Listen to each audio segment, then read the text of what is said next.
आपको पता है हम डेली 5 बजे मिलते हैं जीएस बुलेटिन के साथ। तो आज का जीएस बुलेटिन है bulletin number 5 with question 121 to 150। आज के 30 क्वेश्चन में हम कुछ अपडेटेड चीजें देखेंगे और रिवाइज करेंगे कुछ पुराने टॉपिक्स। जैसा कि आपको याद होगा हर वीडियो में 1-2 क्वेश्चंस आपको होमवर्क मिलते हैं, तो वो भी मिलेंगे। और ध्यान रखिए जो नोट्स है वो रेगुलर बनाते चलिए, ताकि आपके क्वेश्चंस का जो नोट्स है कभी भी आपको क्वेश्चंस देखें तो अगर आप एक बार देखते हुए जाएंगे तो आपका रिवीजन भी होता रहेगा और जो पुराने क्वेश्चंस है वो फ्लैशबैक में वापस याद भी आते रहेंगे। तो बिना देर किए आइए शुरू करते हैं पहले क्वेश्चन के साथ। तो ये रहा आपका पहला क्वेश्चन, निम्नलिखित में से कौन सी भाषा भारतीय संविधान की 8वीं सूची में नहीं है? तो 8वीं अनुसूची में कौन सी भाषा नहीं है? Which of the following languages is not there in the 8th schedule of the Constitution of India? Dogri, Rajasthani, Sindhi, Manipuri. तो आपको याद होगा पिछले वीडियो में ही हम लोग 8th शेड्यूल के बारे में बात किए थे और डोगरी के बारे में भी बात किए थे। तो अब जल्दी से बताइए कौन सा ऑप्शन नहीं होगा? 8th शेड्यूल में आता है आपका क्या? भाषाएं। और उसके बाद हम लोग देखे थे कि इसमें अमेंडमेंट्स भी हो चुके हैं। पहले आपकी 14 भाषाएं थी, फिर हो गई 22। तो जो बाकी ऐड हुई कब हुई? 4 तो आपकी अभी जल्दी ऐड हुई हैं। कौन कौन सी? बोडो, डोगरी, मैथिली और संथाली। तो इस वजह से पहला ऑप्शन तो हट जाता है, क्योंकि पहला है भारतीय संविधान में। अब आप बताइए बोडो, डोगरी, मैथिली, संथाली। अब यहाँ पर 3 ऑप्शन बचते हैं, सिंधी, मणिपुरी और राजस्थानी। अब इन तीनों में से कौन सी भाषा नहीं है 8th शेड्यूल में? जल्दी बताइए। आपको बता दिया जाए ये जो 4 लैंग्वेजेस हैं ये 2004 में ऐड हुई थी, जो नीचे लिखी है। उसके बाद आपकी एक लैंग्वेज सिंधी जो है वो ऐड हुई थी 1967 में। अब देखिए आप ये नहीं करना है कि आपको पूरी 22 लैंग्वेज याद करनी है। इसमें से आपको बता दिया जाए 3 जो है वो बाद में ऐड हुई हैं और एक अभी तक नहीं ऐड हुई है। तो इस तरह से आप याद करते चलेंगे कि कौन कौन से फर्दर एडिशन में आई है, फर्दर अमेंडमेंट से ऐड की गई है। अगर आपको ये ध्यान रहेगा तो आप ऑप्शन बिल्कुल अच्छे से हटा सकते हैं, एलिमिनेट कर सकते हैं। हर वीडियो में हम लोग डिस्कस करते हैं कि एलिमिनेशन एक बहुत ही अच्छा तरीका है। अब 1992 में आपका कौन कौन ही ऐड हुआ था? कौन कौन? मणिपुरी, तो नेपाली। अब आप अगर ध्यान से ऑप्शन देखें तो एक ऑप्शन ऐसा है जो नहीं ऐड हुआ अभी तक, एक ही ऑप्शन है वो। डोगरी ऐड हुआ 2004 में, मैथिली, संथाली और बोडो के साथ। सिंधी ऐड हुआ आपका 1967 में। मणिपुरी ऐड हुआ कोंकणी और नेपाली के साथ 1992 में। तो ऑप्शन कौन सा बचता है? आपका ऑप्शन बचता है बी। तो बी अभी तक जो है नहीं है, it is not recognised as a language in 22 languages. तो देखिए कितने सारे क्वेश्चन इससे बनते हैं। लैंग्वेजेस कहाँ है? 8th शेड्यूल में है। पहले कितनी थी? 14 थी। अब कितनी है? 22 है। ऐड कितनी हुई आपकी? 8 कैसे कैसे ऐड हुई? तो 2004 में अकेले 4 लैंग्वेजेस ऐड हुई, बोडो, डोगरी, मैथिली और संथाली। उसके बाद आपका 1967 में ऐड हुआ था सिंधी, तो 5 हो गया। बचा 3 नेपाली, कोंकणी, मणिपुरी, जो कि ऐड हुआ आपका 1992 में। तो अगर आपको ये 8 याद है तो फिर इस तरह के क्वेश्चन जो है वो आप कर सकते हैं 8th शेड्यूल वाले बिल्कुल आराम से। ये सब आप लोग उतार चुके होंगे। जिनको भी थोड़ा सा भी है कि तैयारी चलती रहे वो नोट्स बनाते चलते रहे, क्योंकि डेली आएगा तो इसकी कोई टेंशन नहीं है। डेली आपको ये बुलेटिन मिलता रहेगा। केंद्र सरकार के खिलाफ अविश्वास प्रस्ताव निम्नलिखित में से किस ने शुरू किया जाता है? किसमें शुरू किया जाता है? कहां से शुरू किया जाता है अविश्वास प्रस्ताव? A no confidence motion against the union government can be initiated. शुरुआत कहां से की जा सकती है? Only in Lok Sabha, either in Lok Sabha या राज्यसभा, only राज्यसभा, या फिर राष्ट्रपति की पूर्व सहमति से केवल लोकसभा में। अविश्वास प्रस्ताव। अब आपको पता है जो हमारी सरकार है वो कब तक चलती है? जब तक जो पार्लियामेंट है उसके साथ है, कॉन्फिडेंस में है, सारे लोग साथ दे रहे हैं। जैसे अविश्वास होगा नो कॉन्फिडेंस होगा, तुरंत ये मोशन पास करके सरकार को हटाया भी जा सकता है। तो ये अविश्वास प्रस्ताव कहां से लिया गया है, कब कब लाया गया है, सबसे ज्यादा बार किसके खिलाफ लाया गया है?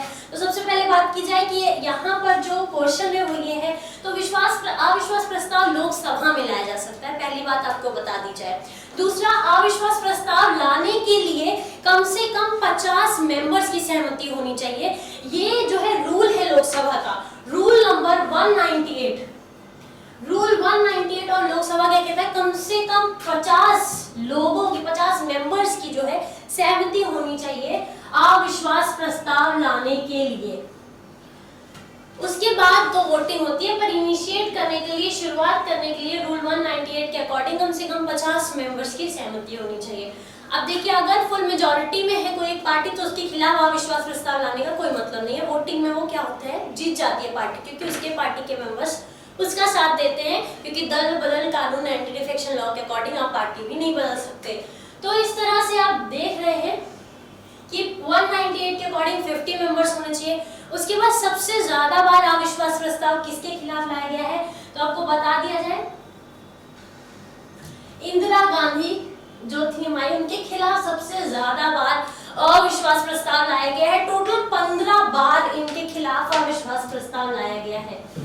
इसके बाद लाल बहादुर शास्त्री हुए अपने, ठीक है, इन सब लोगों के खिलाफ जो है अविश्वास प्रस्ताव ऑलमोस्ट हर, अभी रिसेंटली नरेंद्र मोदी गवर्नमेंट के भी अगेंस्ट अविश्वास प्रस्ताव, नो कॉन्फिडेंस मोशन लाया गया है।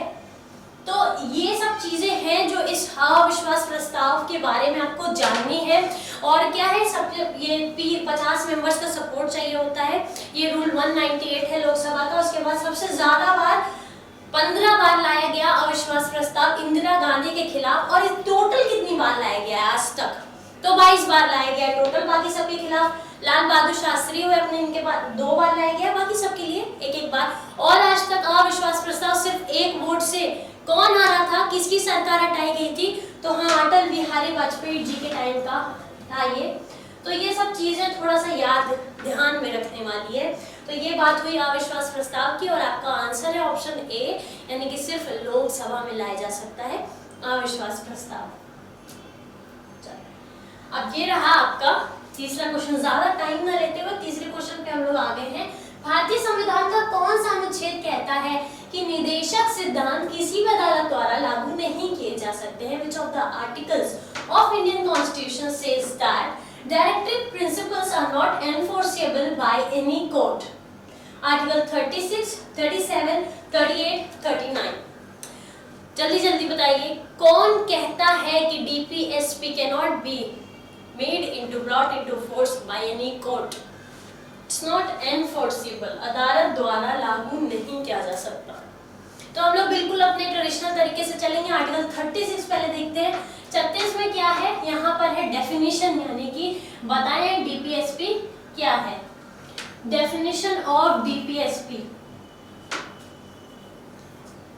डेफिनेशन ऑफ DPSP कहाँ है, 36 में है। अब ये बताइए DPSP क्या है। उसके बाद 37 में क्या लिखा है कि है तो DPSP है, पर 37 के according it is not enforceable, can't be enforceable by any court. उसके बाद अब बताइए 38 में क्या है और 39 में क्या है। दो तो मैंने बता दिया। 38 में है कि स्टेट जो है वो प्रमोट करे सोशल ऑर्डर को, मतलब सोसाइटी में जो समानता है उसको लाए, लोगों को न्याय दे, आर्थिक, इकोनॉमिकल जस्टिस, पॉलिटिकल जस्टिस, न्याय दे। और अनुच्छेद 39 कुछ जो लॉज हैं उसके वायलेशन के खिलाफ कैसे उसको इफेक्ट में लाया जाता है उसके बारे में बात किया जाता है उसमें। और आपको पता होगा 39A के ही अंतर्गत क्या कहा गया है, फ्री लीगल एड दी जाएगी, लीगली मदद दी जाएगी किसको, हर गरीब को। 39A के अंतर्गत ये आता है। तो हाँ, ऑप्शन चारों एक्सप्लेन हो चुके हैं। आंसर बता दीजिए आप लोग जल्दी से। तो आंसर जो है बी आपका करेक्ट ऑप्शन है। आगे बढ़ते हैं क्वेश्चन नंबर 4 के साथ, 124 के साथ। 1957 में स्थापित Indian society of labour economics का नेतृत्व भारत के निम्नलिखित राष्ट्रपतियों में से किसने किया था? फखरुद्दीन अली अहमद, वीवी गिरी, जाकिर हुसैन या बीडी जट्टी? अभी पहले देख लेते हैं ISLE है क्या। ये ऐसा है कि जैसा फुल फॉर्म आप देख सकते हैं, ये भी एक चीज है जो अच्छी ध्यान रखने वाली है। फुल फॉर्म्स अगर एब्रिविएशन अक्सर पूछ लिया करते हैं। तो Indian society of labour economics है, ठीक है। तो इसकी अभी रिसेंटली जो है सभा बैठक थी, मीटिंग थी मुंबई में 2018 में। तो ISLE है क्या? ये जो बहुत इंटेलेक्चुअल पढ़े लिखे लोग थे, इन लोगों ने मिलकर एक ग्रुप बनाया। ग्रुप बनाया किसका? इकोनॉमिकल ग्रुप था, जो मतलब ये रेगुलेट करता कि इकोनॉमिक्स कैसे चलेगी। इकोनॉमिक्स क्या है और जल्दी से बताइए। देखिए ये सब चीजें जो है, जैसे कुछ इंस्टीट्यूशन है, इंपॉर्टेंट इंस्टीट्यूशन, हर वीडियो में हम लोग एक इंस्टीट्यूशन देखते हैं। पिछले वीडियो में इंटर पार्लियामेंट्री ग्रुप देखे हम लोग, आज ISLE देख रहे हैं, इंटर स्टेट काउंसिल देखा हमने। तो ऐसे ऐसे एक एक इंस्टीट्यूशन जो है, जो हम लोग चलते जा रहे हैं, और पर्सनैलिटीज, ये दोनों का लिस्ट और उनके बारे में कुछ ना कुछ बनाते चलिए। लास्ट वीडियो में मैंने कहा था कुछ ग्रेट पर्सनैलिटीज हैं जिनके बारे में आपको पता होना जरूरी ही है, क्योंकि उन लोग से रिलेटेड क्वेश्चन बन जाते हैं। तो आपके महात्मा गांधी हो गए, जवाहरलाल नेहरू, BR अम्बेडकर और कुछ और जो अन्य लोग हैं जिनके हम लोग ऑप्शंस में जिनके बारे में देखा करते हैं, उनका एक पेज दीजिए अपनी कॉपी में और प्रॉपर उनके बारे में सब लिखिए, जो जो इम्पोर्टेंट चीजें उनकी लाइफ में हुई, क्योंकि उनकी लाइफ की इम्पोर्टेंट चीजें आपकी लाइफ की भी इम्पोर्टेंट चीजें हैं। तो जल्दी से बताइए, ISLE जो कि 1957 में फाउंड हुई थी, इसके कौन से प्रेसिडेंट थे इंडिया के जो इसके हेड थे? Which president of India was head? 2018 में जो कॉन्फ्रेंस हुई थी वो 60th लेबर कॉन्फ्रेंस थी। वीवी गिरी जो है, यही है प्रेसिडेंट ऑफ इंडिया जो इसके हेड थे। तो पढ़िए ISLE के बारे में कुछ। अभी 60th लेबर कॉन्फ्रेंस हुई थी इनकी जल्द ही मुंबई में। चलिए नेक्स्ट क्वेश्चन के साथ आगे बढ़ते हैं। भारतीय संविधान का कौन सा हिस्सा भारत के क्षेत्रों के भीतर व्यापार, वाणिज्य और इंटरकोर्स से संबंधित है? Which part of the Indian Constitution deals with trade, commerce and intercourse within the territories of India? आप इंडियन टेरिटरी के अंदर फ्रीली कहीं भी ट्रेड या बिजनेस कर सकते हैं। ये कौन से पार्ट में है? जल्दी से बताइए आपको, जल्दी जल्दी बताइए। पार्ट 12 में क्या है? आर्टिकल 264 to 300 क्या है? पार्ट 12 है आर्टिकल 264 to 300। इसी के अंडर 300A जो है, ये भी इंपॉर्टेंट है, क्योंकि 300A के अंडर ही राइट टू प्रॉपर्टी को क्या बनाया गया है? लीगल राइट बनाया गया है। तो इसलिए देखिए जो ऑप्शन है, ऑप्शन वाइज चलने से यही फायदा है, क्योंकि कुछ ना कुछ हमें सीखने को मिल जाता है। तो लीगल राइट जो बनाई है वो यही इंक्लूड किया गया है। 264 से 300A के ही अंडर आता है राइट टू प्रॉपर्टी। तो ये पार्ट 12 की बात हो गई। पार्ट 12 समय दिया जा रहा है, आप जल्दी से ऑप्शन बताइए जिनको पता है। पार्ट 3 में क्या है? What is part 13? पार्ट 13 किससे डील करता है? आपको पता होगा। पार्ट 15 किससे डील करता है? बहुत इजी सा है। पार्ट 14 जल्दी जल्दी बताइए।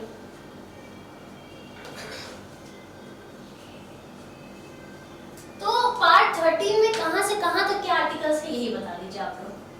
301 से 306 ये क्या डील करते हैं? यही डील करते हैं with the rights to practise trade, commerce and intercourse with in the territory of India. तो बिल्कुल आपको आपका सही ऑप्शन तो मिल गया, पर अभी हमारा काम नहीं खत्म हुआ है, ये क्वेश्चन नहीं खत्म हुआ है, क्योंकि आपने नहीं बताया कि पार्ट 14 में क्या है। What does part 14 of the Indian constitution deals with? मतलब आर्टिकल 308 ऑनवर्ड्स का क्या है ऐसा। पार्ट 15 हम खुद बता दे रहे हैं आपको। पार्ट 15 क्या है? काफी जिगजैग्स हो गए हैं। पार्ट 15 इलेक्शंस है। अब जल्दी से बताइए पार्ट 14 में क्या है?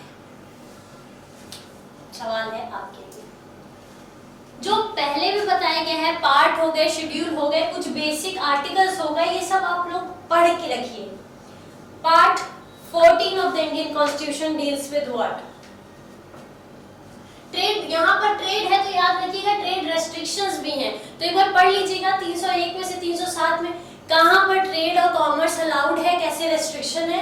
और क्योंकि आप लोगों ने जल्दी से कमेंट नहीं किया है तो पार्ट 14 है, आपको पढ़ के आना है। पार्ट 15 इलेक्शंस है। पार्ट 14 कहाँ से कहाँ तक है, इसमें क्या क्या इंपॉर्टेंट चीजें हैं ये देख के आइएगा।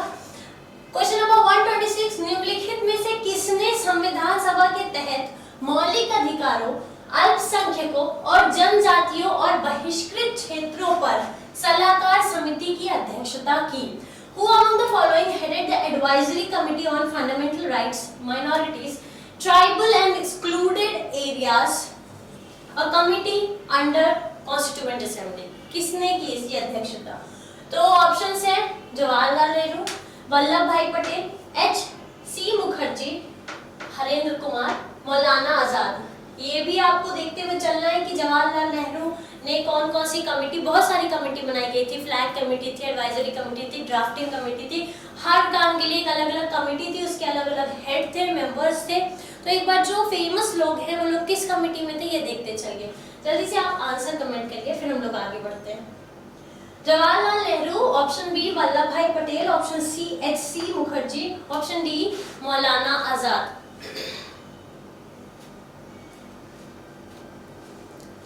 बहुत सिंपल सा क्वेश्चन था, ऑप्शन बी जो है करेक्ट आंसर है। बाकी आप सारे ऑप्शंस पे देखिए जवाहरलाल नेहरू कहाँ थे, किस कमेटी के पार्ट थे, क्या क्या उनकी रिस्पॉन्सिबिलिटी थी। मौलाना आजाद हो गए। H.C. मुखर्जी के बारे में लास्ट वीडियो में भी हमने बहुत अच्छे से डिस्कस किया था, अगर आपको याद होगा। हरेंद्र कुमार मुखर्जी। भारतीय रिजर्व बैंक की स्थापना के लिए कौन सा अधिनियम प्रदान किया गया? Government of India act 1990, government of India act 1935, Indian independence act 1947, none of the above. Indian independence act तो मतलब कंप्लीटली था जो इंडिया की आजादी पे फोकस कर रहा था। तो कम से कम ये आरबीआई है कि नहीं है, जल्दी से बताइए। आरबीआई जो है, आरबीआई एक्ट लाया गया था पहले ही, उसके बाद इस एक्ट के साथ आरबीआई का एस्टैब्लिशमेंट कर दिया गया था। वो कौन सा एक्ट है? अगर आपको आरबीआई एक्ट के बारे में याद होगा तो आप बता सकते हैं कि कौन से एक्ट के द्वारा इसको एस्टैब्लिश किया गया था, उसको जो है प्रदान किया गया था, स्थापना की गई थी किस एक्ट द्वारा, जल्दी बताइए। तो आरबीआई एक्ट आया था आपका 1934 में। तो उस हिसाब से अगर आप देखा जाए तो उसका जो स्थापना है वो किस एक्ट द्वारा होगा, लगभग आसपास, तो बिल्कुल एकदम पास है। गवर्नमेंट ऑफ इंडिया एक्ट 1935 है आपका जो है सही आंसर है। Government of India act 1935। यहाँ पे डिवीजन ऑफ पावर्स की भी बात की गई थी आरबीआई एक्ट 1935 के साथ साथ, 34 के साथ साथ। गवर्नमेंट ऑफ इंडिया एक्ट 1919 में क्या था और 1947 में क्या था? तो 1947 कंप्लीट चार्टर था जो इंडिया को इंडिपेंडेंट डिक्लेयर करने वाला था। और जल्दी से बताइए 1919 में क्या था? कुछ एक दो बातें लिखिए 1919 की। काफी इंपॉर्टेंट एक्ट ये भी है, इसको मॉन्टेग चेम्सफोर्ड रिफॉर्म भी कहते हैं। उस समय सेक्रेटरी ऑफ स्टेट थे मॉन्टेग और गवर्नर जनरल कौन थे? चेम्सफोर्ड।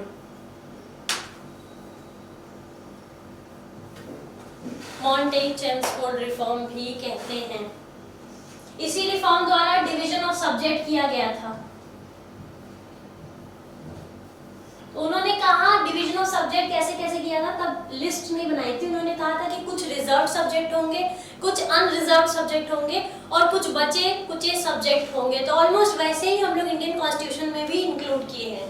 तो गवर्नमेंट ऑफ इंडिया एक्ट 1919 का ये रोल था, मॉन्टेग चेम्सफोर्ड रिफॉर्म भी इसको कहते हैं। तो उन्होंने वहां पर डिवीजन ऑफ सब्जेक्ट किया था कि कौन से रिजर्व सब्जेक्ट है, कौन से अनरिजर्व्ड है और कौन से रेसिड्यूरी सब्जेक्ट्स है। नेक्स्ट आते हैं क्वेश्चन 128 पे। भारत के संविधान को प्रकृति में संघीय और भावना में एकात्मक माना जाता है। निम्नलिखित में से कौन सी एक संघीय विशेषता नहीं है? The Constitution of India is considered federal in nature and unitary in spirit. Which of the following is not a federal feature? Three-tier government, independent judiciary, bicameralism, and appointment of state governors by central government. Unitary भी है और federal भी है, पर federal के बहुत सारे features होते हैं। पिछली बार भी हम लोग पहले भी डिस्कस कर चुके हैं संघीय शासन प्रणाली के कौन कौन से महत्वपूर्ण बातें हैं, तो वो हम लोग डिस्कस कर चुके हैं। जल्दी से बताइए कि कौन से यहाँ पे नहीं है संघीय शासन प्रणाली की जो फीचर यूनिटरी गवर्नमेंट को जो यानी कि रिप्रेजेंट करे, कि कैसे केंद्र और कैसे स्टेट जो है वो एक यूनिट की तरह काम करता है। तो यूनिटरी फीचर जैसे सेंट्रल कैसे कौन सा रिप्रेजेंट करता है कि सेंटर के पास पावर है। इसमें से कौन सा ऑप्शन है, देखिए 3 टायर गवर्नमेंट में ऐसा कुछ नहीं है। 3 टायर गवर्नमेंट के स्ट्रक्चर में इंडिपेंडेंट जुडिशियरी, वो जुडिशियरी का अपना काम है। अपॉइंट बाय कैमरलिज्म ये हम लोग डिस्कस कर चुके थे कि जो पावर का डिवीजन है वो फिर डिवीजन ऑफ पावर की बात करता है। तो कौन सा है, बस आपका ऑप्शन डी, वो की क्या है, appointment of state governors by central government. तो स्टेट के जो गवर्नर है उनको कौन अपॉइंट कर रहा है, सेंट्रल गवर्नमेंट। तो ये एक तरह से एकात्मक फीचर को क्या है एक्सप्रेस कर रहा है, डिनोट कर रहा है कि कैसे एकात्मक प्रणाली में भी काम करते हैं, कैसे सेंट्रल गवर्नमेंट को, केंद्र को हम लोग उच्चतम दे रहे हैं, यूनिटरी बना रहे हैं इस तरह से। तो यूनिटरी गवर्नमेंट का यही ऑप्शन डी जो है वो आपका करेक्ट ऑप्शन है। जो हम लोग स्टेट गवर्नर की नियुक्ति जो होती है वो कौन करता है, सेंट्रल गवर्नमेंट। गवर्नर की नियुक्ति और प्रेसिडेंट की नियुक्ति पढ़ लीजिए, बहुत इंपॉर्टेंट है। कौन से आर्टिकल तक है गवर्नर, कौन से पिछले में हम लोग डिस्कस किए थे पिछले वीडियो में, गवर्नर होना चाहिए से लेकर गवर्नर के हटाए जाने तक 156(1) तक सारे इंपॉर्टेंट पॉइंट्स डिस्कस किए थे हम लोग। तो एक बार आप लोग रिवाइज करते चलिए साथ साथ, जैसे गवर्नर आए, जैसे प्रेसिडेंट आए तुरंत। नेक्स्ट है राज्य के नीति निदेशक तत्वों को किस देश के संविधान से अपनाया गया है। बहुत ये इजीएस्ट क्वेश्चन है इस बुलेटिन का, डीपीएसपी कहां से लिया गया है। कनाडा से क्या क्या लिया गया है, कनाडा से लिया गया है कि भाई सेंटर आपका सुप्रीम होगा, सुप्रीम कोर्ट के जो एडवाइजरी पावर्स हैं, एक स्ट्रॉन्ग सेंटर होगा, जो केंद्र होगा वो क्या होगा, स्ट्रॉन्ग होगा। सुप्रीम कोर्ट एडवाइज कर सकता है, कोई बाध्य नहीं है। तो सुप्रीम कोर्ट के जो एडवाइजरी पावर्स हैं और जो हमारे रेसिड्यूरी पावर्स की बात होती है, ये सब कहां से लिया गया है, कनाडा से लिया गया है। साउथ अफ्रीका से क्या क्या लिया गया है, क्या क्या लिया जा सकता था साउथ अफ्रीका से। तो जो अमेंडमेंट है 2/3 मेजॉरिटी के साथ कि कोई भी प्रस्ताव जो है कैसे लाया जाए, उसको पारित करने के लिए कैसे 2/3 मेजॉरिटी की जरूरत है, तो वो लिया गया है यहाँ से। ऑस्ट्रेलिया से क्या क्या लिया गया है, पिछले बार में हम लोग देखे थे जॉइंट सेशन, और क्या लिया गया है, कॉन्करेंट लिस्ट। तो बचता है आपका आयरिश गवर्नमेंट, तो आयरिश कॉन्स्टिट्यूशन से, आयरलैंड से ही लिया गया आपका टीपीएस। पिछले वीडियो में भी देखे थे, जिनको अभी तक कंफ्यूजन है वो एक बार सारे बुलेटिन देख लें, बुलेटिन 1 से 5 तक, क्योंकि बुलेटिन 1 में हमने डिस्कस किया था सबसे बेसिक क्वेश्चन, बुलेटिन 2 से हम लोग थोड़ा सा लेवल इंक्रीज किए थे और सारे नोट्स भी हैं, तो वो आपके लिए काफी इजी रहेगा। आगे बढ़ते हैं नेक्स्ट क्वेश्चन के साथ। राज्यों के पुनर्गठन के लिए संसद में एक विधेयक पेश करने के लिए किसकी पूर्व अनुमति की आवश्यकता है। Whose prior permission is needed to introduce a bill in the parliament for the reorganization of states? State और यूनियन टेरिटरी किस पार्ट में है, जिनको नहीं पता है बहुत ही बुरी स्थिति है। ऑप्शंस है चीफ मिनिस्टर, गवर्नर, प्रेसिडेंट और राज्यसभा। इंडिया को यूनियन ऑफ स्टेट किस आर्टिकल द्वारा डिस्क्राइब किया गया है, जल्दी से ये तो कमेंट कर दीजिए आप लोग। पार्ट 1 जो है हमारे इंडियन कॉन्स्टिट्यूशन का, उसका जो आर्टिकल 1 है वो यही कहता है कि इंडिया क्या है, यूनियन ऑफ स्टेट्स है। अब पहले मैंने कहा है कि union of states, United states, क्या अंतर है, इन सब के लिए आप जीएस वीडियो देखते रहिए, ट्यून रहिए। आर्टिकल 2, 3 और 4 क्या है, यही डिस्क्राइब करता है रीऑर्गेनाइजेशन स्टेट्स, इंडिया को कैसे हम लोग एक प्रॉपर वे में रख सकते हैं। रीऑर्गेनाइजेशन एक्ट भी आया था, जिसके द्वारा अभी हम लोग स्टेट्स के बारे में देखें कि कैसे हम लोग कई सारे स्टेट्स ऐड हुए हैं। अभी एक और क्वेश्चन है जिसमें हम देखेंगे, जल्दी से बताया आर्टिकल 2, 3, 4 क्या है। तो 2, 3 में है बिल्कुल कि कैसे रीऑर्गेनाइज कर सकते हैं, क्या कैसे कर सकते हैं, और आर्टिकल 4 में है अमेंडमेंट्स कैसे ला सकते हैं, हाँ इसका रीऑर्गेनाइजेशन। लेकिन हमारा जो क्वेश्चन है कि कौन, किसकी परमिशन चाहिए ये बिल इंट्रोड्यूस करने के लिए। चीफ मिनिस्टर, जिस स्टेट को रीऑर्गेनाइज करना है उसका चीफ मिनिस्टर या उसका गवर्नर, प्रेसिडेंट ऑफ इंडिया या राज्यसभा। तो बिल्कुल इन लोगों के पास तो लग नहीं रहा है कि ऐसे इतने पावर्स होंगे, तो ये दोनों ऑप्शन तो हटा ही दिए जाए। राज्यसभा का क्या ही रोल है? बहुत सिंपल सा क्वेश्चन था, क्योंकि ऑप्शन एलिमिनेशन से आप आराम से पता लगा सकते थे कि प्रेसिडेंट का रोल है इसमें, प्रेसिडेंट वाज इंपॉर्टेंट। चलिए नेक्स्ट क्वेश्चन। कई सारी चीजें हमने पिछले क्वेश्चन में देखी, ध्यान दीजिएगा ऐसे।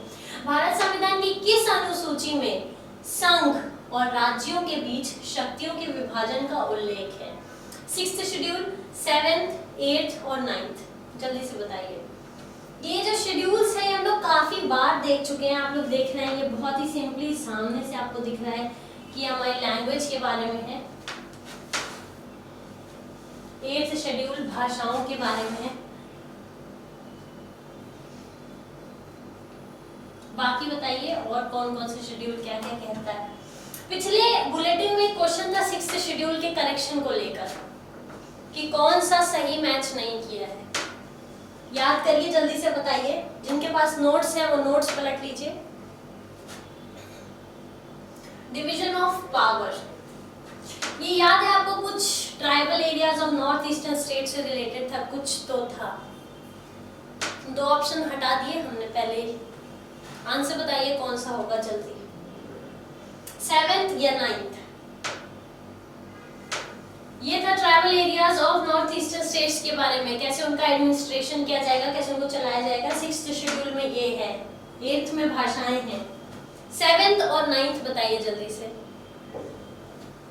9th शेड्यूल में कुछ एक्ट्स हैं, कुछ लॉज हैं जिनको वैलिडेशन, जिनको कैसे वैलिड किया जाएगा, ये सब मेंशन है।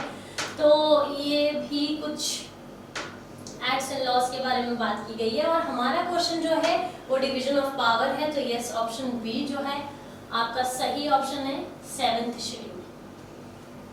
तो हमने 6th देखा, administration of tribal areas of north eastern state. Tribal क्या आपको पता है? ट्राइबल पीपल जो है नॉर्थ ईस्टर्न स्टेट्स में, अगर आप एक बार देखें तो अलग अलग तरह से डिवाइड किया गया है ट्राइबल पीपल को, और अलग अलग जगह रखा गया है कि कैसे उनको मैनेज किया जाएगा। तो ये जो लोग हैं नॉर्थ ईस्टर्न स्टेट्स के, उनको 6th शेड्यूल में रखा गया है। 8th में भाषाएं हैं, 9th में कुछ एक्ट्स हैं, कुछ लॉज हैं जिनको वैलिडेशन, उनका रेगुलेशन, उनको कैसे सही से रखा जाएगा उन लॉज को, ये सब डिस्कस्ड है। तो 7th शेड्यूल में ही डिस्क्राइब्ड है कैसे जो पावर है वो डिवाइडेड है यूनियन और स्टेट के बीच में। चलिए आगे बढ़ते हैं नेक्स्ट क्वेश्चन के साथ। तो बढ़ते हैं नेक्स्ट क्वेश्चन की तरफ। नेक्स्ट क्वेश्चन आपका, निम्नलिखित में से कौन सा अनुच्छेद समान न्याय के विचार को बढ़ावा देता है और गरीबों को मुफ्त कानूनी सहायता प्रदान करता है? तो जो गरीब है उनको फ्री लीगल एड प्रोवाइड करेगा। ये कौन से आर्टिकल के तहत आता है? तो आर्टिकल 36 से ही हमने देखा था अभी क्वेश्चन में, एक क्वेश्चन में। तो अभी यहाँ पे देख लेते हैं। आर्टिकल 37 रिवाइज हो जाएगा। आर्टिकल 38 में क्या था? सोशल ऑर्डर प्रमोट करना है, सोसाइटी में प्रॉपर ऑर्डर बनाए रखना है, जस्टिस देना, लोगों को न्याय देना है, आर्थिक न्याय प्रोवाइड करना। तो डीपीएसपी के सारे पार्ट्स हैं। 39 में हमने देखा था कि कुछ आर्टिकल्स हैं उनके बारे में, कुछ लॉज के बारे में, और उन्हीं के तहत जो 39A में था कि हम लोग फ्री लीगल एड जो है प्रोवाइड करेंगे, मुफ्त कानूनी सहायता, किनको? गरीबों को। आर्टिकल 41 हमने आज के बुलेटिन में अभी तक नहीं देखा है। तो आर्टिकल 41 क्या है? आर्टिकल 41 है आपका right to work, right to work, right to practise your profession. जो भी प्रोफेशन है आपका, ये सब डीपीएसपी के तहत आप जो काम चाहे वो कर सकते हैं। तो ये है आपका क्वेश्चन नंबर 132।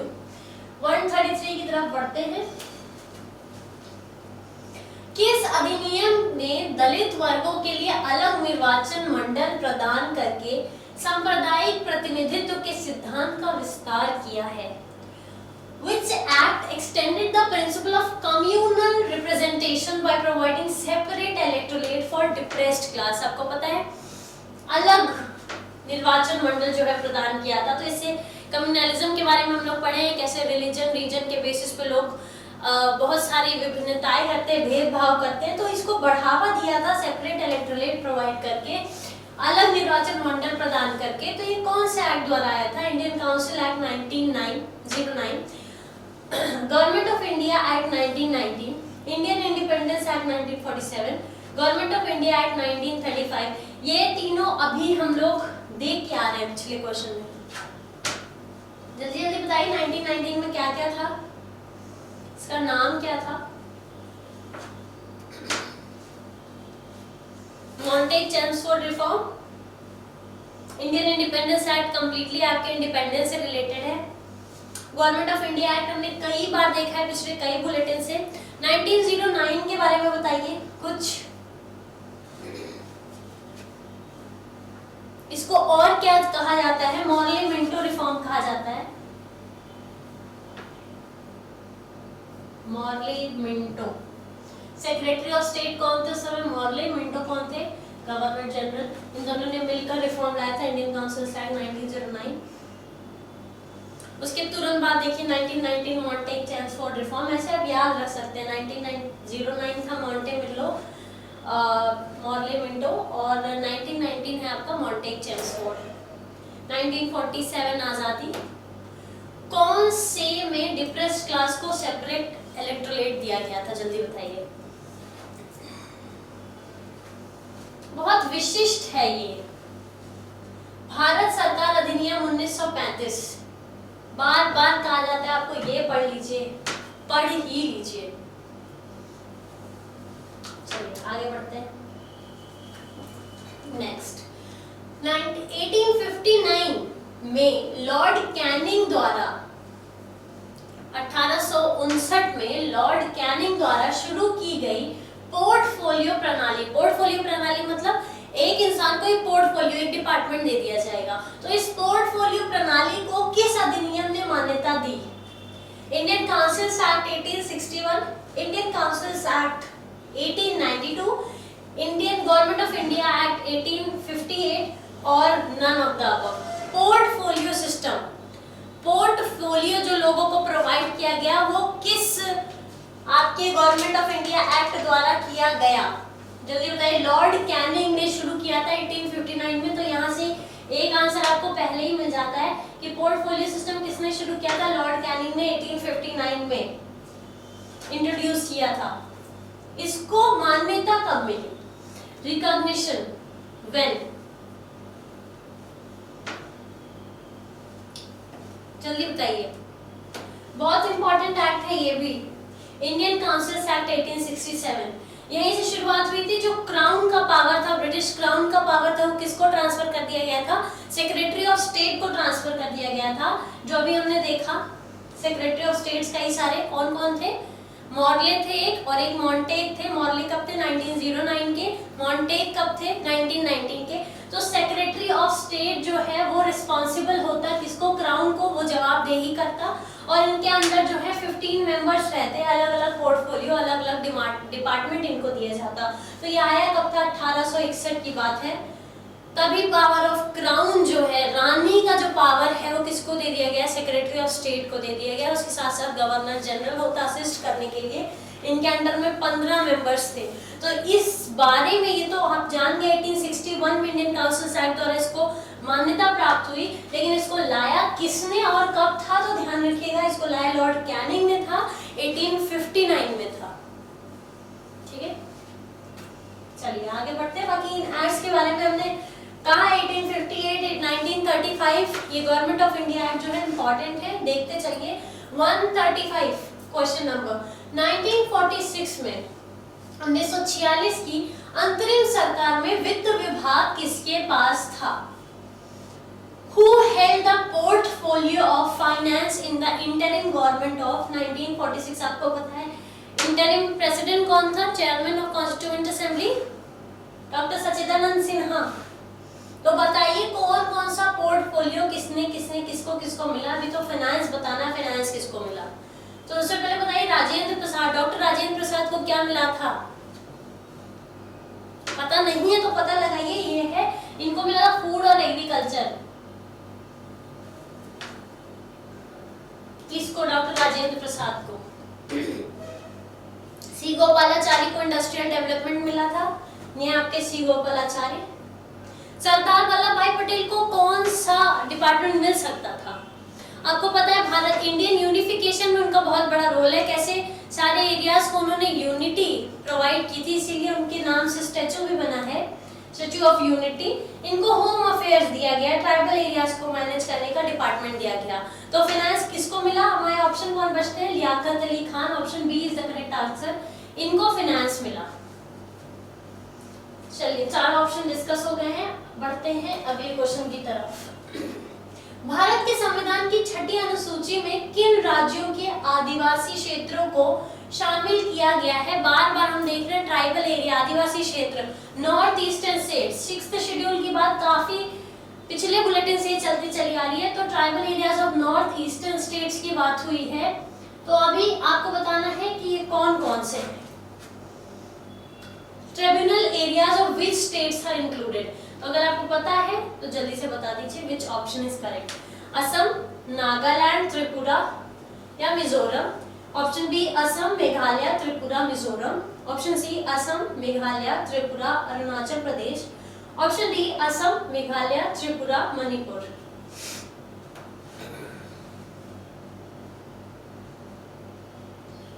जल्दी, नॉर्थ ईस्टर्न स्टेट्स अगर आपको ध्यान होगा तो ये आंसर आप जल्दी से बता देंगे। Option B is the correct answer. तो एक बार देख लीजिए 6th शेड्यूल के जो ट्राइबल एरियाज हैं नॉर्थ ईस्टर्न स्टेट्स के, उसमें कौन कौन से स्टेट्स आते हैं। तो इससे इस टाइप के क्वेश्चंस जब बनेंगे तो आपको आसानी होगी। तो आपका ऑप्शन बी है करेक्ट। कौन कौन सा है? असम, मेघालय, त्रिपुरा और मिजोरम। चलिए आगे बढ़ते हैं नेक्स्ट क्वेश्चन के साथ। निम्नलिखित में से कौन भारतीय संविधान के अनुसार देश के शासन के लिए मौलिक है? क्वेश्चन है which of the following are fundamental to the governance of country according to Indian constitution? क्या है इनमें से जो बेसिक है सरकार चलाने के लिए? फंडामेंटल ड्यूटीज जो कि है आपके मौलिक कर्तव्य, फंडामेंटल राइट्स जो कि आपके मौलिक अधिकार हैं, डीपीएसपी या फिर इनमें से कोई नहीं। सिंपल सा क्वेश्चन है, बहुत जरूरी है। फंडामेंटल राइट्स तो लोगों के लिए जरूरी है, सरकार चलाने के लिए कौन सा जरूरी है? ड्यूटी भी किसको असाइन की गई है? आपको, हमको। राइट्स भी आपको, हमको मिले, तो सरकार चलाने के लिए क्या आवश्यक है? डीपीएसपी बहुत जरूरी है। कुछ डायरेक्टिव प्रिंसिपल्स हैं स्टेट पॉलिसी के अंदर जो फॉलो करने जरूरी हैं। किसको? गवर्नमेंट को, फॉर देयर गवर्नेंस, सरकार को, भारतीय संविधान के अनुसार। तो ये शासन के लिए मौलिक है, आपके लिए मौलिक है, मौलिक अधिकार शासन के लिए मौलिक है डीपीएसपी। चलिए आगे बढ़ते हैं नेक्स्ट क्वेश्चन के साथ। जो व्यक्ति संसद में किसी भी सदन का सदस्य नहीं है उसे भी कितने समय के लिए मंत्री नियुक्त किया जाता है? मंत्री नियुक्त हो सकते हैं पर आपको फिर से मेजॉरिटी पानी होगी सेम जगह से। तो जल्दी बताइए कितने दिनों के लिए, कितने टाइम तक आपको नियुक्त किया जा सकता है? 2 महीने, 3 महीने, 6 महीने या 9 महीने? तो पिछली बार हम देखे थे एक आंसर था 2 महीने। बाकी सारे बुलेटिन्स में आंसर्स मैक्सिमम कहाँ से आ रहे हैं? हमारे 6 महीने वाले आ रहे हैं। Yes, this is also 6 months. आपका ऑप्शन जो है वो सी है करेक्ट ऑप्शन, 6 मंथ्स। चलिए नेक्स्ट क्वेश्चन है सुपर कैबिनेट किसे कहते हैं? निम्नलिखित में से सुपर कैबिनेट के रूप में भी जाना जाता है राजनीतिक मामलों की समिति, आर्थिक मामलों की समिति, नियुक्ति समिति या संसदीय मामलों की समिति, political affairs committee, economic affairs committee, appointments committee, parliamentary affairs committee. ये 4 कमिटी है, 4 कमिटी है, बहुत इंपॉर्टेंट है। 4 में से जो पहली 3 हैं उनका जो हेड होता है कौन होता है? प्राइम मिनिस्टर होता है। 4 कैबिनेट कमिटीज होती हैं। कितनी कैबिनेट कमिटीज होती हैं? 4 होती हैं, याद रखिएगा। और जो आपके ऑप्शंस है यही चारों कैबिनेट कमिटी है ही। पॉलिटिकल अफेयर कमिटी जो है वो सुप्रीम होता है, ये सारे पॉलिटिकल मैटर से डील करता है। क्या है? डोमेस्टिक लॉज, क्या फॉरेन लॉज, तो सारे जो डिपार्टमेंट पहले के पास होता है। दूसरा इकोनॉमिक अफेयर्स, तो इनको क्या काम किया जाता है? इनको रेगुलेट करना है, इकोनॉमिक पॉलिसीज सारी। फिर नेक्स्ट है, थर्ड है आपका अपॉइंटमेंट्स, तो जैसा नाम है नियुक्ति समिति, तो ये नियुक्त करेंगे। और चौथा है पार्लियामेंट्री अफेयर्स, जो पार्लियामेंट में हो रहा है प्रोसेस जो चल रहा है आपका जॉइंट सेशन वगैरह, तो ये सब देखने का काम किसका है? पार्लियामेंट्री अफेयर्स कमेटी का है। तो जो पॉलिटिकल अफेयर्स कमेटी है जो डील करती है सारे मामलों के साथ, डोमेस्टिक अफेयर्स, फॉरेन अफेयर्स, इन सब का रिकॉर्ड किसके पास रहता है? पॉलिटिकल अफेयर्स, यानी कि राजनीतिक मामलों की समिति, इसको ही सुपर कैबिनेट माना जाता है, सबसे उच्चतम होता है यही। Super cabinet. तो ये क्वेश्चन से आप क्या समझ पाए, ये क्वेश्चन से सबसे इम्पोर्टेंट चीज है कि कितनी कैबिनेट कमिटीज होती हैं। तो 4 कैबिनेट कमिटीज होती हैं।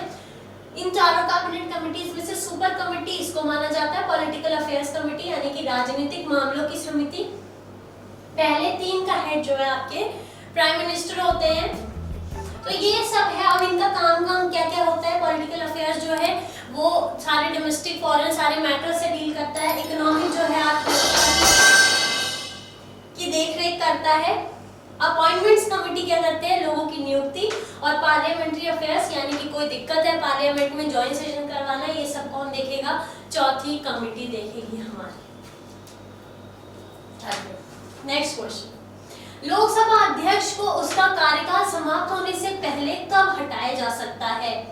When can a speaker of Lok Sabha be removed before the expiry of his term? आपको याद होगा ये पहले बुलेटिन का ही क्वेश्चन था। हमारे एक बहुत ही महान स्पीकर थे जिनको हटाने के लिए एक बार प्रस्ताव लाया गया है। हटे नहीं तो वो बात अलग है। आज तक कोई भी स्पीकर अपना कार्यकाल समाप्त होने से पहले नहीं हटा है। देखिए जल्दी से। आपको याद होगा मैंने बताया था कि लोकसभा में एक रेजोल्यूशन पास होता है उनको हटाने के लिए, फिर उसके बाद वोटिंग होती है। हाँ याद तो आ रहा है आपको, गणेश वसुदेव मावलंकर। तो ये ऑप्शन डी जो है आपका सही आंसर है। खाली प्राइम मिनिस्टर के डिसाइड करने से कुछ नहीं होता, तो ऑप्शन ए नहीं है, प्रधानमंत्री निर्णय लेने से नहीं होगा कुछ। यदि संसद के दोनों सदन एक रेजोल्यूशन पास करें तो राज्यसभा का कोई मेजर रोल नहीं है। राज्यसभा के चेयरमैन आपको पता ही है, स्पीकर लोकसभा के मेजर रोल प्ले करते हैं। यदि राष्ट्रपति प्रधानमंत्री की सिफारिश करता है तो राष्ट्रपति प्रधानमंत्री मिलकर क्या करेंगे, जब स्पीकर पूरे लोकसभा को रेगुलेट करता है तो पूरे लोकसभा से एक रेजोल्यूशन पास होना चाहिए, एक प्रस्ताव पारित होना चाहिए। क्वेश्चन नंबर 141, निम्नलिखित में से किस समिति की अध्यक्षता प्रधानमंत्री करते हैं। देखिए ध्यान से देखिए, क्वेश्चन अभी हमने ये क्वेश्चन किया हुआ है। राजनीतिक मामलों की समिति, संसदीय कार्य समिति, आर्थिक मामलों की समिति, नियुक्ति समिति, उपरोक्त में से सभी। ऑप्शन 1, 1, 2, ऑप्शन 2, 1, 2, 4, 1, 3, 4, ऑप्शन 1, 2, ऑप्शन 2 या उपरोक्त में से सभी। प्रधानमंत्री, अभी बताया मैंने आपको 4 कमिटीज होते हैं, चारों के नाम। सबसे नीचे आपके कौन सी थी, पार्लियामेंट्री अफेयर्स कमेटी। जल्दी से बताइए, पार्लियामेंट्री अफेयर्स सबसे चौथी कमेटी थी और मैंने कहा था पहले 3 की अध्यक्षता कौन करता है, प्रधानमंत्री। तो आंसर देख लीजिए, तो इसका मतलब ये भी है प्रधानमंत्री के अंदर, ये भी है और ये भी है। और आपका ऑप्शन कौन सा सही है, सी। तो अगर आप क्वेश्चन के साथ चलते रहेंगे तो काफी चीजें सीखेंगे। तो 1, 3, 4 जो है आपका सही आंसर है। आगे बढ़ते हैं। 25वें संविधान संशोधन अधिनियम 1971 के प्रावधान किया गया कि अनुच्छेद 39B या C में निहित निदेशक सिद्धांतों को प्रभावी करने के लिए बनाए गए किसी कानून को निम्नलिखित में से किस अनुच्छेद के तहत गारंटीकृत अधिकारों के उल्लंघन के आधार पर चुनौती नहीं दी जा सकती है। क्वेश्चन देखिए, फिर से ध्यान से पढ़ लीजिए question. The 25th Amendment Act 1971 provided that any law made to give effect to directive principle in 39B or C cannot be challenged on the ground of violation of rights guaranteed under which of the following। तो अगर 39B और C में कोई भी ऐसा law बनाया जाएगा जिसका वायलेशन होगा तो कहाँ नहीं चैलेंज किया जा सकता, कौन से आर्टिकल के तहत, निम्नलिखित में से किस अनुच्छेद के तहत गारंटीकृत अधिकारों के उल्लंघन के आधार पर चुनौती नहीं दी जा सकती। आपको बहुत सारे मौलिक अधिकार गारंटी में मिले, लेकिन किसको चुनौती, कौन से अधिकार की चुनौती नहीं दी जा सकती है। जैसे आप फंडामेंटल अधिकार को चुनौती दे सकते हैं पर कहाँ नहीं दे सकते, ये बताइए कौन कौन सा है ये जिसमें आप चुनौती नहीं दे सकते। 15, 20, 32 आपका देख ही रहे हैं कितना बार रिपीट हुआ है क्वेश्चन में। राइट टू कॉन्स्टिट्यूशनल रेमेडीज 16, 18, 29, 19, 24, 26 और 14, 19 और 31। 14 आपको याद होगा क्या, इक्वालिटी बिफोर लॉ। 19 और 31 तो ऑप्शन सी जो है आपका सही आंसर है। आज एक बार जाकर 25वां संशोधन अधिनियम 1971 देख लीजिएगा सभी लोग। चलिए आगे बढ़ते हैं अगले प्रश्न के साथ। देखिए जो भी डाउट है, हर वीडियो में कहा जाता है कि आप अपने डाउट्स जो है पोस्ट कर सकते हैं, उसे अगले वीडियो में आपको समझा दिया जाएगा। तो बिल्कुल डाउट्स पोस्ट करते चलिए, नोट्स बनाते हुए चलिए, लक्ष्य एकेडमी के साथ जुड़े भी रहिए। अगला क्वेश्चन देखते हैं, किस संशोधन ने राष्ट्रपति को मंत्रिपरिषद की सलाह से बाध्य कर दिया? देखिए हम लोगों ने डिस्कस किया था कि 2 आर्टिकल था, 2 एक्ट्स थे, ठीक है, 2 संशोधन थे जिसमें ये कहा गया था, एक में कहा गया था कि हाँ मंत्रिपरिषद की सलाह लेनी है, और दूसरे में कहा गया था मंत्रिपरिषद की सलाह लेनी है और वो मानने के लिए आप बाध्य हैं। तो दोनों हम लोग ये ऑप्शन में देखे थे पिछले बुलेटिन में, दोनों था 42 और 44। ये भी बता दे रहा, बताइए किस में बाध्य करता है और किस में सिर्फ कहता है कि ठीक है। तो बिल्कुल क्लियर है क्योंकि ऑप्शन में है ही नहीं आपका 44, तो 42 ही आपका आंसर है। अब देखिए कम से कम जो पहले बुलेटिन से आखिरी बुलेटिन अभी तक की बात चल रही है, तो उसमें कम से कम 42वें संविधान संशोधन के बारे में पढ़ने के लिए मैंने 50 से ऊपर बार कह दिया है। कितने क्वेश्चंस आए हर बुलेटिन में आ रहे हैं, अलग अलग तरह से आ रहे हैं, तो अगर आप अभी तक नहीं पढ़े हैं तो प्लीज पढ़ लीजिए उसको। चलिए आगे बढ़ते हैं, 42वां संविधान संशोधन इसका आंसर था। Next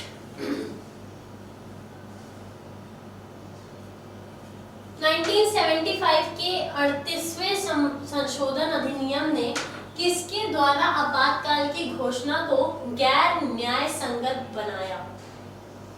The 38th Amendment Act of 1975 made the declaration of emergency by whom non-justiciable, गैर न्याय संगत।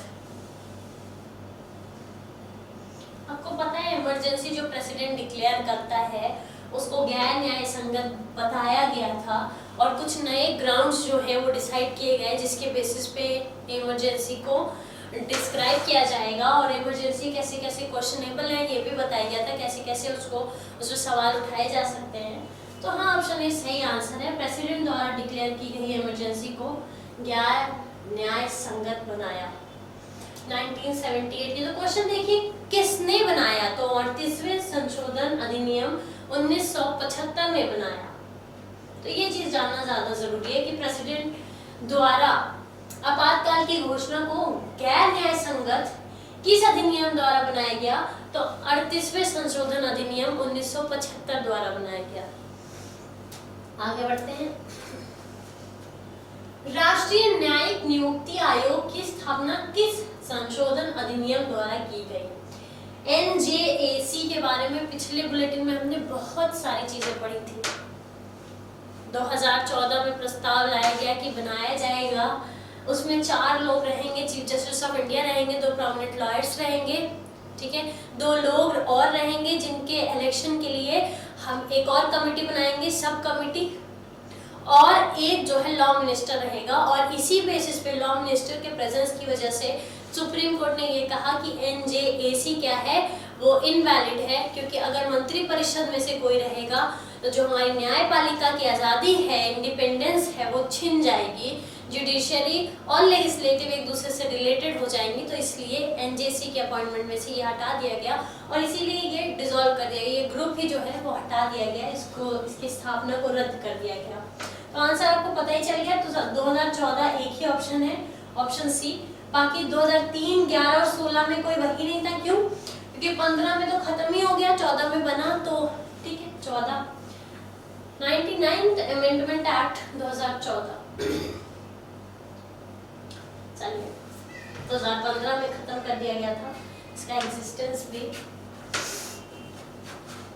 क्वेश्चन 146, भारत के संविधान के निम्नलिखित में से कौन सा अनुच्छेद कहता है कि सभी सार्वजनिक स्थान नागरिकों के लिए खुले हुए हैं?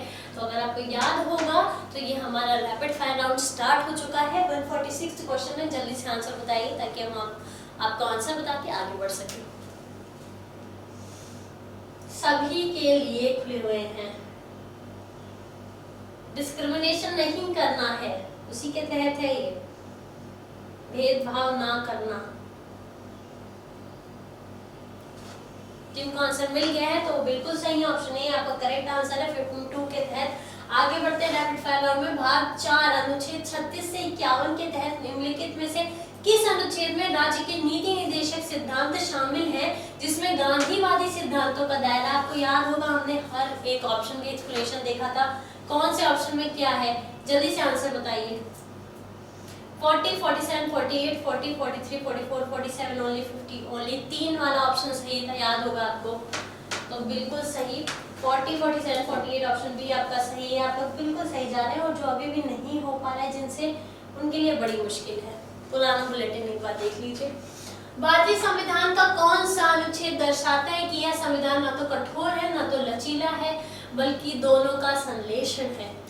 अनुच्छेद 350, 362, 368 या फिर 344। It is neither flexible nor rigid but synthesis of both. Amendments कहाँ दी हुई है? जहां अमेंडमेंट है वहीं इसकी फ्लेक्सिबिलिटी है। जिन लोगों ने अभी तक पुराने बुलेटिन नहीं देखे हैं वो सारे बुलेटिन से एक बार देख लें, बहुत ही आवश्यक है। इस तरह से आप अपने 150 क्वेश्चन फाइनल कर सकते हैं ये इस बुलेटिन के साथ। तो बिल्कुल 368 सही आंसर है, आप लोग सही जा रहे हैं। आगे बढ़ते हैं। निम्नलिखित में से किस संशोधन के माध्यम से भारतीय संविधान की प्रस्तावना में समाजवादी शब्द डाला गया है? सोशलिस्ट, याद करिए मैंने बताया था, तीनों शब्द बताए थे, सोशलिस्ट, सेकुलर और इंटीग्रिटी। और तब भी यही कहा गया था आपको कि पढ़ लीजिए 42वां संविधान संशोधन, बहुत आवश्यक है। आंसर आपको पता चल गया, बिल्कुल आप लोग सही जा रहे हैं। जिनको नहीं अभी तक पता चला है वो वीडियो पॉज करके 2 मिनट सोचिए। ये रहा आपका आखिरी क्वेश्चन। आखिरी क्वेश्चन है आपका, अंतर राज्य परिषद के अध्यक्ष कौन है? राष्ट्रपति, उपराष्ट्रपति, प्रधानमंत्री, राज्यपाल। अंतर राज्य परिषद, आज आपको इसी के बारे में पढ़ना है। इसके बारे में कुछ बता दिया जाए कि ये सरकारिया कमेटी के रिकमेंडेशन पे बनाई गई थी 28 मई 1980 को। और इसके जो हेड होते हैं, चेयरमैन होते हैं, वो हमारे प्राइम मिनिस्टर यानी प्रधानमंत्री होते हैं। तो एक बार अंतर राज्य परिषद के बारे में पढ़ लीजिएगा। और इस तरह से हमारा ये बुलेटिन 121 से 150 यानी 30 क्वेश्चन का बुलेटिन होता है खत्म। बहुत सारे इंपॉर्टेंट क्वेश्चंस हमने देखे, रैपिड फायर भी राउंड देखा जिसमें आप लोग कंफ्यूज फील कर रहे थे, तो इसलिए पहले बुलेटिन से आखिरी बुलेटिन तक एक बार देख लीजिए। जिन्होंने अभी तक नोट्स नहीं बनाए हैं वो नोट्स बनाइए, बिल्कुल देरी मत करिए। उसके साथ साथ आपको जो करना है वो आपको पता है, ट्यून रहिए लक्ष्य एकेडमी के साथ। सब्सक्राइब बटन को बिल्कुल प्रेस करिए, उसके साथ बेल आइकन दबाने से आपको नोटिफिकेशन मिलते रहेंगे जैसे जैसे वीडियोस आते रहेंगे। तो पूरे दिन एक फिक्स टाइम पे वीडियोस आते हैं जिसको आप देख सकते हैं। तो जुड़े रहिए लक्ष्य एकेडमी के साथ। ऐप जिन्होंने नहीं डाउनलोड किया है वो ऐप डाउनलोड करें। आज के लिए इतना ही, धन्यवाद।